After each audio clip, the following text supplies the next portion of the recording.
ዛሬ ላጋራችሁ የመጣሁት በ75ቱ አገሮች ላይ የኢሚግራንት ቪዛ ፖዝ ተደርጎ ነበር ከጃንዋሪ 2026 ጀምሮ ማንኛውም አገር ከ75ቱ አገራት ውስጥ የተጠቃለለ ማንኛውም አገር ላይ የቪዛ አፕሊካንትስ ኢሚግራንት ቪዛ አፕሊካንትስ የሆኑ ሰዎች ማንኛቸውንም ከጃንዋሪ 2026 ጀምሮ ቪዛ ሰጥቶ ያውቅም። አሁን ያንን በተመለከተ አዲስ ኢንፎርሜሽን አለ። መልካም ዜና ነው። እሱን ለማጋራት የመጣሁት አላን ጉደታ ነኝ ከአላን ጉደታ የጠበቃ። Hey guys, Puyan Darian here, immigration attorney. I want to talk to you guys about the actual state of what's happening with adjustment of status cases, because from May until now, 2026, there have been a series of changes. Every time you look in the news, it seems like someone new is getting detained. There's some new policy change. If you're on the USCIS subreddit, you're probably freaking out because you're just hearing like people are getting approved, people are getting denied with the exact same facts. You don't know what to believe. You don't know what's actually happening.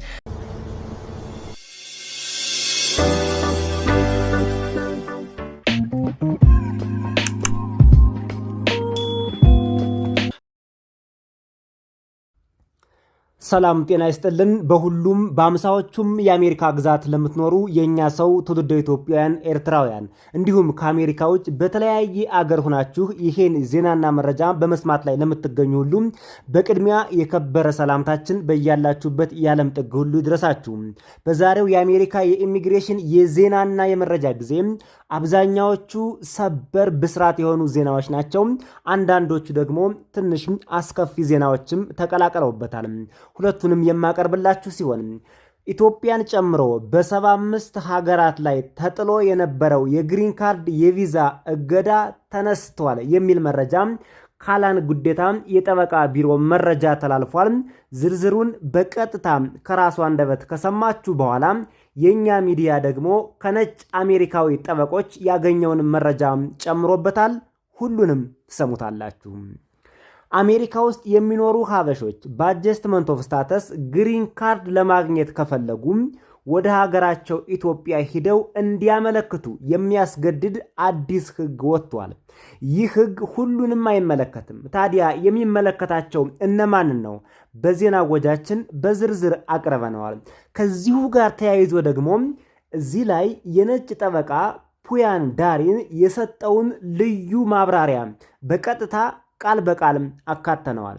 የዩቲዩብ ቻናሉን ሰብስክራይብ አድርጋችሁ የደወል ምልክቷን በመጫን የነዚህንና የሌሎችን የኢሚግሬሽን ዜናዎች ዝርዝር በቀጥታ ከኢትዮ ቨርቴክስ አድምጡ እያልኩ አሁን ወደ ዝርዝሩ አልፍ ያለው ሰናይ ቆይታ።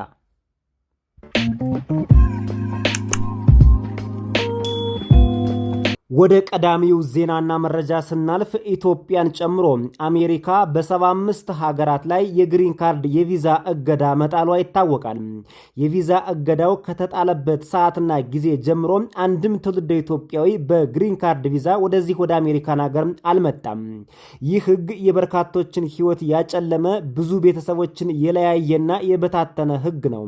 ከዛሬ ነገ አሜሪካ እንገባለን፣ ከቤተሰቦቻችን እንገናኛለን፣ አለያም ደግሞ አሜሪካ ውስጥ በጥሩ ድርጅት ተቀጥረን ሀገራችን ቤተሰቦቻችንና ዘመዶቻችን እንዲሁም ራሳችንም ጭምር በከፍተኛ ሁኔታ እንለውጣለን ብለው ያቀዱ ትውልደ ኢትዮጵያውያን ህልማቸው መክኖባቸዋል።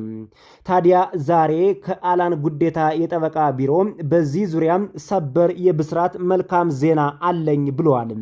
የጠበቃውን ሙሉ ንግግር ቃል በቃል ላስደምጣችሁ ነው። እሱን አድምጠን እንመለስ። እኛ ደግሞ ከአሜሪካ የነጭ ጠበቆች ከሀበሻ ጠበቆችም ጭምር ሌላ በዚህ ዙሪያ ያዘጋጀነው የደረሰን መረጃ አለ። ሁሉንም እናቀርብላችኋለን። ዛሬ ላጋራችሁ የመጣሁት በ75ቱ አገሮች ላይ የኢሚግራንት ቪዛ ፖዝ ተደርጎ ነበር ከጃንዋሪ 2026 ጀምሮ ማንኛውም አገር ከ75ቱ አገራት ውስጥ የተጠቃለለ ማንኛውም አገር ላይ የቪዛ አፕሊካንትስ ኢሚግራንት ቪዛ አፕሊካንትስ የሆኑ ሰዎች ማንኛቸውንም ከጃንዋሪ 2026 ጀምሮ ቪዛ ሰጥቶ ያውቅም። አሁን ያንን በተመለከተ አዲስ ኢንፎርሜሽን አለ። መልካም ዜና ነው። እሱን ለማጋራት የመጣሁት አላን ጉደታ ነኝ ከአላን ጉደታ የጠበቃ ቢሮ። አብዛኛዎቻችሁ እንደምታውቁት የአዲሱ አድሚኒስትሬሽን ማንኛውንም ኢሚግራንት ቪዛ ከነዚህ ከ75 ሀገሮች ኢትዮጵያ ማለችበት ብዙ ሀገሮች ናቸው፣ 75 ናቸው ኢትዮጵያ ያለችበት ከነዛ ሀገሮች ማንኛውንም አይነት የኢሚግራንት ቪዛን ከልክሎ ነበር ተከልክሎ ሳይሆን ያው ፖዝድ ሆኗል። ከጃንዋሪ 21 2026 ጀምሮ ነው መሰለኝ። ብዙዎቻችሁም እንደምታውቁት ኤምባሲ ትገባላችሁ። በአባት በእናት በወንድም በእህት በልጆች በባል በሚስት አማካኝነት ቤኔፊሻሪ የሆናችሁ ኤምባሲ ገብታችሁ ኤምባሲ ኢንተርቪው ካደረጋችሁ በኋላ የቪዛ ኦፊሰሮቹ ቪዛውን አይሰጧችሁም። ኮንግራቹሌሽንስ ሁሉ ብለዋችሁም ሊሆን ይችላል፣ አላቅም። ግን ብዙ ጊዜ ያው አዲስ ሬጉሌሽን አለ፣ ፖዝድ ሆኗል፣ ቪዛውን አንሰጣችሁም፣ ጠብቁ፣ አዲስ መመሪያ ሲመጣልን ደውለን እናሳውቃችኋለን የተባላችሁ እጅግ በጣም ብዙ ሰዎች አላችሁ። ያን በተመለከተ የህግ ለውጥ የለም። ግን ባለፈው ጊዜ አንድ ብራዚልም ከ75ቱ ሀገር ውስጥ ተጠቃላለች የኢሚግራንት ቪዛ አፕላይ አድርጎ በዚህ በቪዛ ፖዝ ምክንያት እምቢ ስለተባለ መንግስትን ከሰሰ እና በጁላይ 31 2026 ላይ አሁን በቅርብ ማለት ነው ከሁለት ሳምንት በፊት በዩኤስ ዲስትሪክት ኮርት በዋሽንግተን ዲሲ የሚገኝ ዲስትሪክቱ የፌደራል ዲስትሪክት ኮርቱ ይህ ሰው እውነትም የከሰሰበት ምክንያት ትክክል ነው፣ እነዚህ ቪዛ ፖዝ እሱ ላይ አፕላይ መደረግ የለበትም፣ ስተት የሆነ አፕሊኬሽን ነው ማነው ህጉ ትክክል አይደለም በሚል ያ ሰው እንዲያሸንፍ አድርጎታል። ያ ማለት ምንድነው? የቪዛ ፖዙ ትክክል አይደለም ማለት ነው። አንፎርቹኔትሊ ይሄ ሩሊንግ የሚሰራው ለዛ ሰው ብቻ ነው። ሰውየው ቻሌንጅ ያደረገው ህጉን ምንድነው? እኔ የፐብሊክ ቻርጅ መሆን ሰው አይደለኝ፣ ብር አለኝ፣ ገንዘብ አለኝ፣ አሜሪካ መንግስት ላይ ጥገኛ የመሆንበት ምንም አይነት ማስረጃ የለም። ስለዚህ ይሄ ቪዛ ሊፈቀድልኝ ይገባል ነው። ምንም እንኳን ከ75ቱ አገራት ውስጥ ብራዚል ብትጠቃለልም እኔ ይገባኛል ነው ያለው። ፍርድ ቤቱ በሱ ተስማምቷል። ስለዚህ ይሄ ቪዛ ፖዝ ልክ አይደለም በሚል ይህንን ሰውዬ አሸናፊ አድርጎታል። ያ ሰው ካሁን በኋላ የቪዛውን አፕሊኬሽን ፕሮሰስ እስካሟላ ድረስ ቪዛውን እንዲያገኝ ብሎ ወስኗል። ትልቅ ዜና ነው። አንፎርቹኔትሊ ያ ድል ለሁላችሁም አፕላይ የሚያደርግ አይደለም። ኖት የት ገና ማለት ነው። ግን አትሊስት ተጀምሯል። ካሁን በኋላ ብዙ ክሶች ይኖራሉ። ብዙ ሀገሮች እንደዚህ አይነቶቹን ነገሮች ቻሌንጅ ይደረጋል። እስካሁን ድረስ እንግዲህ 8 ወር ሊሆነው ነው ማለት ነው። እስከ 8 ወር ድረስ ምንም አይነት ኢሚግራንት ቪዛ ተሰጥቷቸው አይቀርም። ከነዚህ ከ75 ሀገር የመጡ ሰዎች ምንም አይነት የኢሚግራንት ቪዛ ተሰጥቷቸው አያውቅም። ካሁን በኋላ የፍርድ ቤት ጭቅጭቁና ሙግቱ እየጨመረ ነው የሚሄደው። ትንሽም ቢሆን ኮፕ አለ ማለት ነው። ተጀምሯል አሁን። ስለዚህ ወደፊት በሚቀጥሉት ሳምንታት ወራት ውስጥ አዲስ ነገር ኤክስፔክት እናደርጋለን። እንግዲህ የተከበራችሁ አድማጭ ተመልካቾቻችን ከአላን ጉዴታ የጠበቃ ቢሮ የተላለፈውን መልእክት ሰምታችኋል፣ አዳምጣችኋል። ተስፋ ነው በእርግጥ የተናገረው ጠበቃችን በበርካታ የኢሚግሬሽን ኬዞች ብዙ የህግ ምክር ይሰጣል። በአካል ለሚሄዱ ደግሞ ልዩ የህግ መፍትሄ ያለው ኢትዮጵያዊ ጠበቃ ነው። በዛሬው ሰበር ብስራት ወይም መልካም ዜና ብሎ ያቀረበልን በ75ቱ ሀገራት ላይ ተጥሎ የነበረው የግሪን ካርድ የቪዛ እገዳ ሊነሳ ይችላል ነው።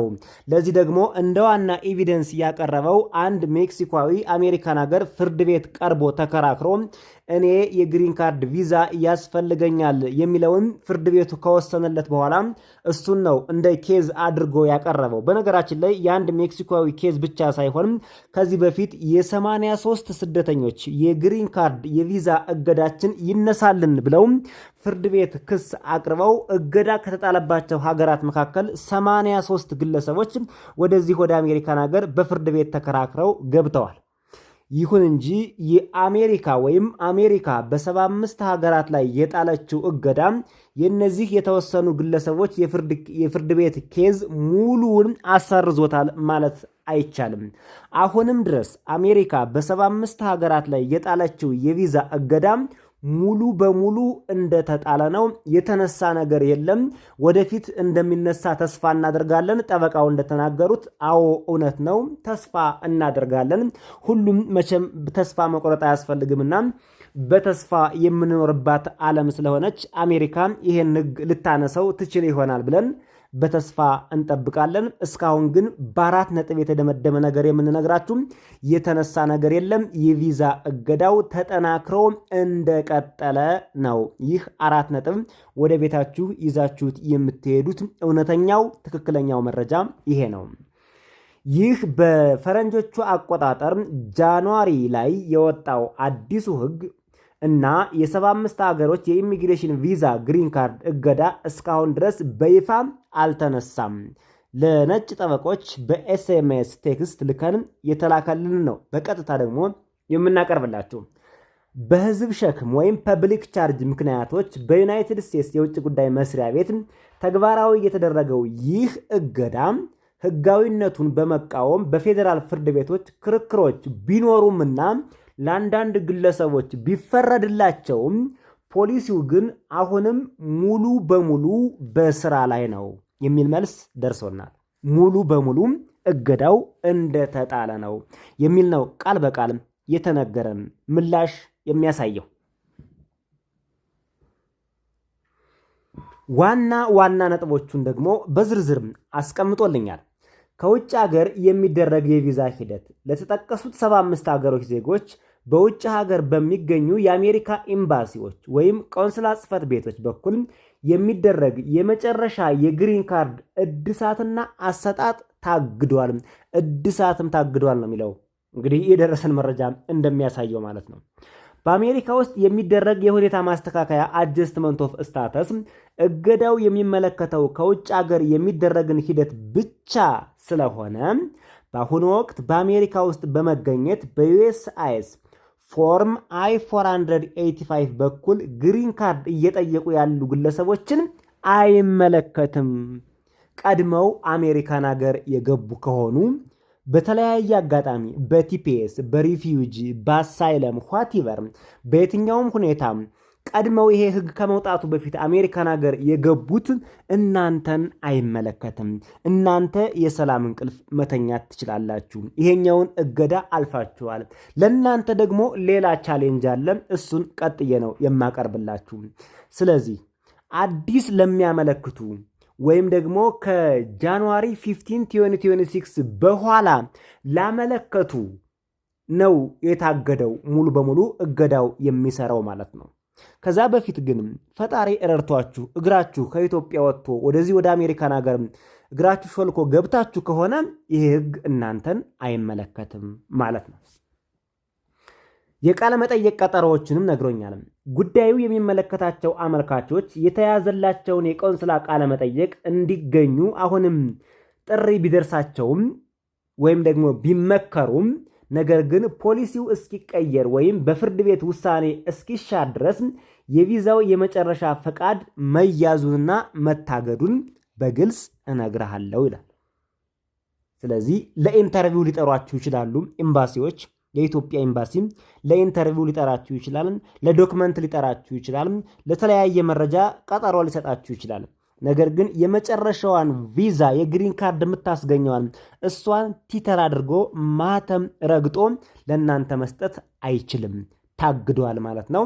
በትዕግስት መጠበቅ ነው ያላችሁ አማራጭ። ወደ ቀጣዩ ዜናና መረጃ አልፌያለሁ። በመሃል የዩቲዩብ ቻናሉን ሰብስክራይብ አድርጉት።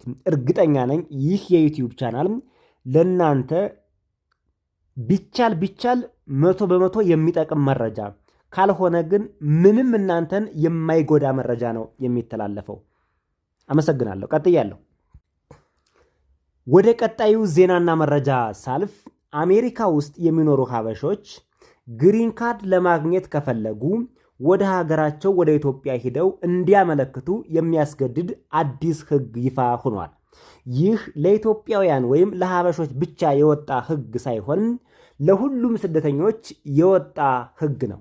ነገር ግን ሚዲያችን በአማርኛ ስለሆነ መረጃዎችን የምናቀርበው አድማጮቻችንም ትውልደ ኢትዮጵያውያን ስለሆኑ የነሱን ካስኬድ አድርገን ለብቻ አውጥተነው ነው። ህጉ ለሁሉም ስደተኞች የወጣ መሆኑን እንድታውቁት ነው።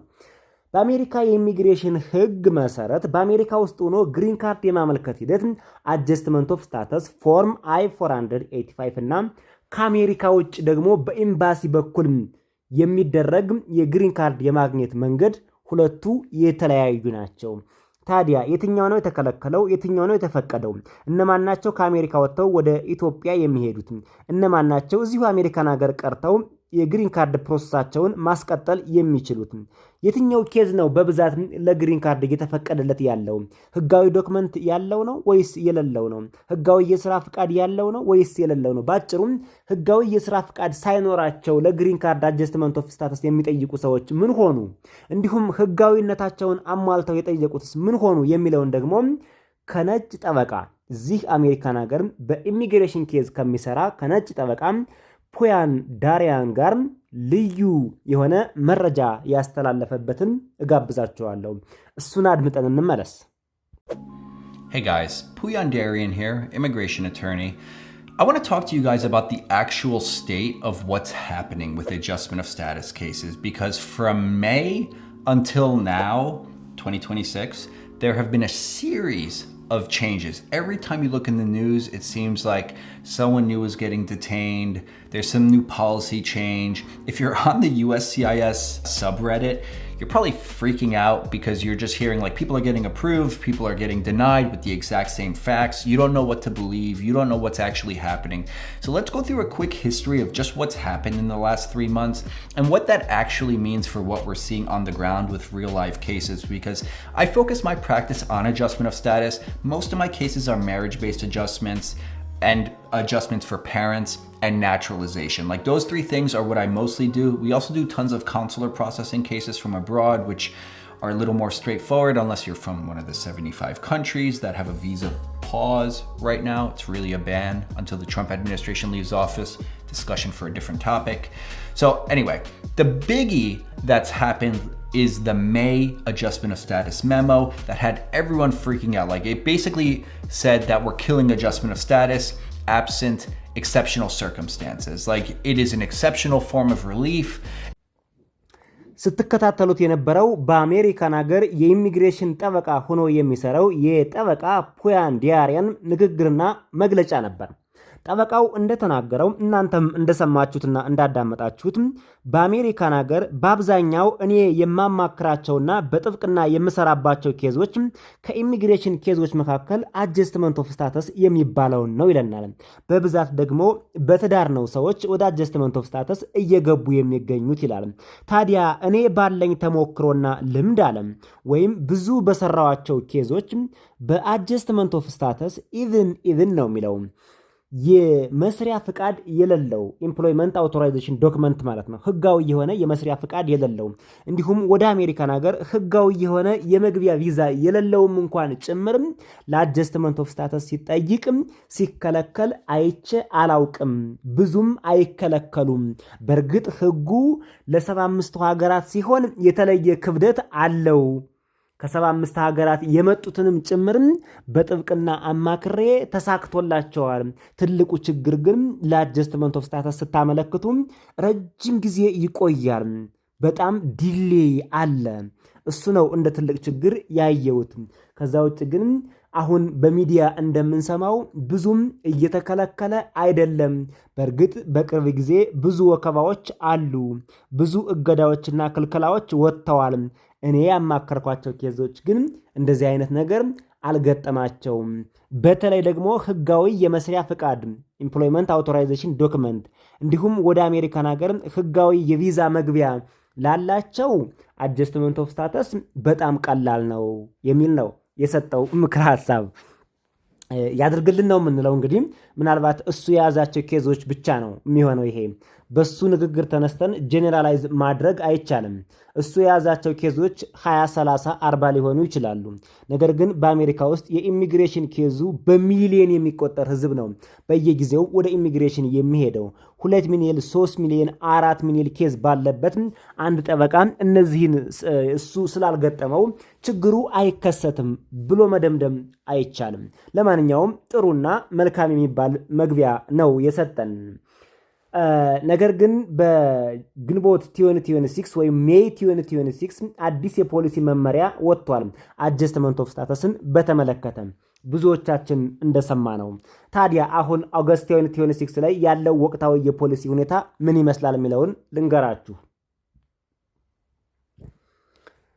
አንደኛ ዩኤስሲአይኤስ ባወጣው መመሪያ መሰረት I-485 አጀስትመንት ኦፍ ስታተስ የልዩ ሁኔታ ፍቃድ እንጂ አውቶማቲክ መብት እንዳልሆነና መደበኛው አሰራር በኤምባሲዎች በኩል የሚደረገው እንደሆነ ገልጿል። በጣም በሚገርም ሁኔታ እዚሁ አሜሪካን ሀገር ቁጭ ብለን ከዚህ በፊት አጀስትመንት ኦፍ ስታተስ በI-485 ሞልተን እናቀርብ ነበር። እሱ የልዩ ሁኔታ እንጂ አለ አውቶማቲክ መብት አይደለም። ትክክለኛው አሰራር ሰዎች አጀስትመንት ኦፍ ስታተስ ሲፈልጉ ወደ ሀገራቸው ደው በቆንስላ በኩል ወይም በኤምባሲ በኩል የሚያደርጉት ነው ብሎ አሁን ነሐሴ ላይ አዲስ አፕዴት አወጥቷል። ይሄ ነው እንግዲህ እንደ አዲስ እየወጣ ያለው። በተለይ ይሄ ለአዲስ አመልካቾች ነው ፈተና የሚሆነው ማለት ነው። ከዚህ በፊት ኬዛቸው የተያዘ ምናልባት እነሱንም ጭምር ወደ ሀገራችሁ ሄዳችሁ አመልክቱ ሊባል ይችል ይሆናል። መረጃውን ስላልጨረስ ነው ቀድማችሁ ይችን ብቻ ሰምታችሁ እንዳትወስኑ። ሁለተኛው ደግሞ አሁን ኦገስት 2026 ላይ የወጣው ወቅታዊ የፖሊሲ መረጃ የሚያሳየው አፕሊኬሽኑ በሂደት ላይ ያለ አሜሪካን ለቆ መውጣትን በተመለከተ ምንም እንኳን መመሪያው በኤምባሲ በኩል ማመልከትን ቢያበረታታም አንድ አመልካች በራሱ ጊዜ ወይም ያለ አድቫንስ ፓሮል አሜሪካን ለቆ ከወጣ ፎርም I-485 እንደተተወ ወይም ደግሞ አባንደንድ አድርጓል ተብሎ ይቆጠራል ይላል። ስለዚህ ጥንቃቄ ያስፈልጋል ማለት ነው። ምንም እንኳን የአሜሪካ የኢሚግሬሽን መስሪያ ቤት ለአጀስትመንት ኦፍ ስታተስ ስታመለክቱም ትክክለኛው መንገድ በሀገራችሁ በመጣችሁበት ኤምባሲ በኩል ነው። እዚህ እኛ የምንሰጣችሁ አጀስትመንት ኦፍ ስታተስ እሱም የልዩ ፍቃድ ነው፣ መብታችሁ አይደለም ቢልም ነው የሚለው። በዚህ ጊዜ እናንተ ደግሞ በተለይ ኬዛችሁ ፕሮሰስ ላይ ያለ በሂደት ላይ ያለ በዚህ ምክንያት ከአሜሪካ ውጭ ሆነን ወደ ኢትዮጵያ ሄደን እናመለክታለን ብላችሁ በጭራሽ እንዳትሞክሩት ነው። ይሄን የምታደርጉ ከሆነ የእናንተ ፎርም I-485 በቀጥታ እንደተተወ ነው የሚቆጠረው ነው የሚለው። ሶስተኛ የመንግስት ማብራሪያ ነው። የሀገር ውስጥ ደህንነት መስሪያ ቤት DHIS ባወጣው ማብራሪያ መሰረት አመልካቾች በድንጋጤ አሜሪካን ለቀው መውጣት እንደሌለባቸው እና I-485 አሁንም በሕግ እንደጸና አረጋግጠዋል። ስለዚህም ምንም እንኳን የመጀመሪያው አንድ ቁጥር ላይ ያነበብኩላችሁ ሕግ አሁን ግንቦትን ከ2 ወር በፊት የወጣች ብትሆንም እንኳንም እሷን ሕግ አይታችሁ አሜሪካን ለቃችሁ ለግሪን ካርድ አጀስትመንት ኦፍ ስታተስ እንዳትሞክሩት ነው ባጭሩ። ለቃችሁ ከመውጣታችሁ በፊት ልታስቡባቸው የሚገባው ነጥቦች፣ አንደኛ አድቫንስ ፓሮል ነው። ያለ አየር መንገድ ፍቃድ መውጣት አመልካቹ ሂደቱን እንደተተወ ይቆጠራል።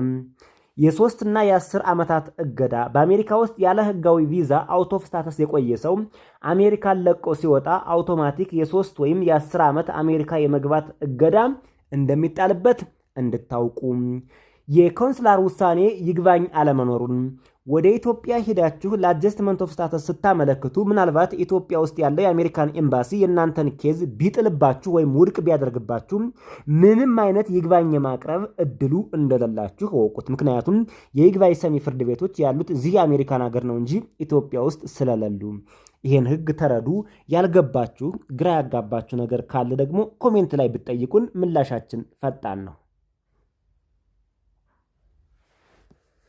ለግሪን ካርድ አጀስትመንት ኦፍ ስታተስ ብቁ ያልሆኑ ስደተኞች ወደ መጡበት ሀገር ሂደው በኤምባሲ በኩል እንዲያመለክቱ ይደረጋል። እነማን ናቸው የሚለውን ልነግራችሁ ነው። አሁን እነማን ናቸው ታዲያ እዚህ አሜሪካን ሀገር ትተው ወደ ኢትዮጵያ ሂደው ለግሪን ካርድ አጀስትመንት ኦፍ ስታተስ መጠየቅ ያለባቸው የሚለውን ብዙ ሰዎች ያነሳሉ። የመጀመሪያው ለአጀስትመንት ኦፍ ስታተስ ብቁ ያልሆኑ ነገር ግን ለአጀስትመንት ኦፍ ስታተስ ብቁ አይደሉም ማለት በቀላሉ ቪዛ አልፎ ወይም ከህጋዊ ሁኔታ ውጭ ናቸው ማለት አይደለም። ወይም አጀስትመንት ኦፍ ስታተስ አያገኙም ማለት አይደለም። ብቁ አይደሉም ማለት ምንም አይነት ከዚህ በኋላ የግሪን ካርድ የማግኘት እድል የላቸውም ማለት አይደለም። ትርጉሙ እንዲህ ነው። USCIS መሰረታዊ የአጀስትመንት ኦፍ ስታተስ መስፈርቶች መካከል ሰውየው በአሜሪካ ኢንስፔክትድ ኤንድ አድሚትድ ወይም ፓሮልድ መሆን፣ አድሚሴብል መሆን፣ ኢሚግራንት ቪዛ ለመቀበል ብቁ መሆንና ቪዛው በሚፈልገው ጊዜ አቫይሌብል መሆንን ያካትታል። ስለዚህ አንድ ሰው ብቁ አይደለም ለአጀስትመንት ኦፍ ስታተስ ሲባል አንደኛ ቪዛው በሚፈልገው ጊዜና ሰዓት አያልደርስለት ሲል፣ ሁለተኛ ኢሚግራንት ቪዛ ሆኖ ወደ አሜሪካን ሀገር ሲገባ በስህተት የገባ ከሆነ፣ እንዲሁም የተሰጠው ፓሮልድ መሆን በጥበቃ ውስጥ መኖር ማለት ነው፣ አድሚሴብል መሆን የመሳሰሉት እነዚህ ነገሮች ሲኖሩበት ነው እንጂ ግለሰቡ ብቁ አይደለም የሚባለው ሙሉ በሙሉ የግሪን ካርድ አያገኝም ማለት ግን አይደለም። ለምሳሌ ያለ ኢንስፔክሽን አድሚሽን ወደ አሜሪካ የገባ ምን ማለት ነው? ለምሳሌ አንድ ሰው በሜክሲኮ ድንበር በኩል ቪዛ ሳይኖረው ወይም በኢሚግሬሽን ኢንስፔክሽን ሳያልፍ የገባ ከሆነ በመደበኛው አጀስትመንት ኦፍ ስታተስ ላይ ችግር ይገጥመዋል ማለት ነው። USCIS በግልጽ ሁኔታ በተለምዶ ኢንስፔክትድ ኤንድ አድሚትድ ፓሮል መሆን እንዳለበት ይገልጻል። ይህ ሳይሆን ሲቀር ግለሰቡ ወደ መጣበት ሀገር ሄዶ አጀስትመንት ኦፍ ስታተስ እንዲጠይቅ ይደረጋል። ሌላው ቪዛ ሳይኖረው ገብቶ ከሆነ ሰውየው በቱሪስት ቪዛ አልገባም፣ በቦርደር ወይም በደንበር በኩል በህጋዊ ምርመራ አልፎ አልገባም። ከዛም የአሜሪካ የኢሚግሬሽን መስሪያ ቤት አንድ ነገር እድል ይሰጠዋል ይላል። ልጅ፣ ባል፣ ሚስት ሳይሆን በሌላ ፋሚሊ ፕሪፈረንስ ወይም ኤምፕሎይመንት ካታጎሪ ግሪን ካርድ ለማግኘት ይፈልጋል። በዚህ ጊዜ ወደ ሀገሩ ሂዶ አጀስትመንት ኦፍ ስታተስ እንዲጠይቅ ነው የሚደረገው። ባጭሩ ወደ ሀገራቸው ሂደው አጀስትመንት ኦፍ ስታተስ የሚጠይቁት ከላይ እንደጠቀስናቸው በደንበር በኩል የገቡ፣ በቪዛ ያልገቡ፣ በቪዛም ቢሆን ከገቡ በኋላ ሌላ ችግር የገጠማቸው እነሱ ለግሪን ካርድ አጀስትመንት ኦፍ ስታተስ አይከለከሉም። ነገር ግን አሜሪካን ሀገር ሁነው እዚሁ ሁነው እንዲያመለክቱ ስለማይፈቀድ ወደ መጡበት ሀገር ሂደው እንደገና ለግሪን ካርድ በአጀስትመንት ኦፍ ስታተስ መጠየቅ ይችላሉ ነው የሚለው። ይሄም ሁኖ ይላል ኢቭን በደንበርም ገብተው ያለ ቪዛም ገብተው አሜሪካን ሀገር ውስጥ የቅርብ ቤተሰብ ባል፣ እናት፣ አባት ካላቸው ነው የሚለው ወይም ልጅ ከሆኑ ማለት ነው። ለነሱ ደግሞ እዚሁ አሜሪካን ሀገር ሆነው እንዲያመለክቱም ይፈቀዳል ነው የሚለው። የተከበራችሁ አድማጭ ተመልካቾቻችን ለዛሬ ከአሜሪካ ኢሚግሬሽን ጋር በተለይ ደግሞ ከ75ቱ ሀገራት የቪዛ የግሪን ካርድ እገዳ እንዲሁም ከአጀስትመንት ኦፍ ስታተስ ጋር ተያይዞ ያቀረብኩላችሁ ዜናዎችና መረጃዎች በዚህ ተጠናቀዋል። ስለ መረጃ አቀራረባችን፣ ስለ አጠቃላይ ስለ ሁሉም ነገር ኮሜንት ካላችሁ አስተማሪ የሆነ ኮንስትራክቲቭ የሆነ ኮሜንት በዝርዝር ሰፋ አድርጋችሁ ብትጽፉልን የኛ ማህበረሰብ ይጠቀማል፣ እኛም አቀራረባችን እናስተካክላለን። አጠቃላይ ለሁሉም ነገር እጅግ ጠቃሚ ስለሚሆን ኮሜንት ከመጻፍ ወደ ኋላ አትበሉ እያልኩ በቀጣይ ዜናዎችና መረጃዎች እስከምንገናኝ በያላችሁበት መልካም ቆይታ